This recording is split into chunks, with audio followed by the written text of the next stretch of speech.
साथियों नमस्कार। आज की कहानी का नाम है डरपोक पत्थर। एक शिल्पकार होता है, वो पत्थर की तलाश में निकलता है क्योंकि उसको मूर्ति बनानी होती है। उसको एक बड़ा ही चमकदार पत्थर दिखाई देता है। शिल्पकार उठाता है पत्थर को और लेकर चलने लगता है। रास्ते में उसे एक और चमकदार पत्थर दिखाई देता है, वो उसको भी अपने साथ ले लेता है।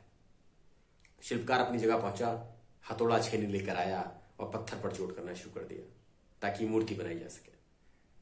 अचानक वो पत्थर जो है वो चिल्लाने लगता है कि हाय रे, मुझे बहुत दर्द हो रहा है, हाय रे मुझे बहुत चोट लग रही है, बस करो बस करो, मुझे छोड़ दो, किसी और पत्थर की मूर्ति बना लो। शिल्पकार उस पत्थर को साइड में कर देता है, एक तरफ कर देता है और दूसरे मूर्ति पत्थर की जो है मूर्ति बनाना शुरू कर देता है। दूसरा पत्थर शांत था, वो कुछ नहीं बोला। कुछ दिनों बाद एक मूर्ति बनकर तैयार हुई। गांव वाले आए और उस मूर्ति को लेकर चले गए। अब उस मूर्ति पर फूल मालाएं चढ़ने लगी, हार चढ़ने लगे।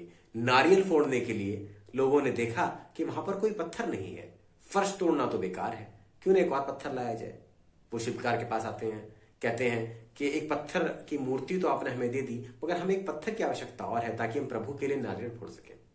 शिल्पकार उस दूसरे पत्थर को उठाकर उन व्यक्तियों को देता है कि जाओ इसे ले जाओ और इस पर नारियल फोड़ो। वो पत्थर घबरा जाता है, वो पत्थर वहां पर जाता है। अब रोज उसके ऊपर सैकड़ों नारियल फोड़े जाते। वो चिल्लाता रहता, मगर उसकी कोई ना सुनता। एक दिन जब मूर्ति और पत्थर दोनों अकेले में थे तो पत्थर ने मूर्ति से कहा कि प्रभु, तुम्हारी किस्मत कितनी अच्छी है, तुम पत्थर होने के बाद भी पूजे जाते हो, तुम्हें हर कोई पूछता है और मेरी ये स्थिति है कि मेरी कोई सुनता नहीं। मूर्ति बोली कि जब कठिन समय था, जब मुझ पर चोट हो रही थी, तब मैंने उसको सहा और मैं आज यहां पर मूर्ति बनकर इसलिए बैठी हूं क्योंकि उस समय मैंने सब्र रखा। तुमने उस समय चोट नहीं सही, तुमने उस परिस्थिति का सामना नहीं किया, तो आज तुम्हारी ये स्थिति है। ये बात उस पत्थर को समझ में आ गई।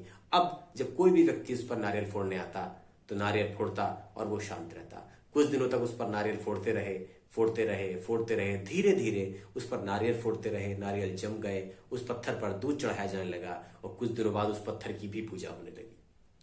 कहने का तात्पर्य यह है कि कठिन परिस्थितियों का हमें सामना करना आना चाहिए। व्यक्ति कठिन परिस्थितियों का सामना करता है तभी उभर कर आगे आता है।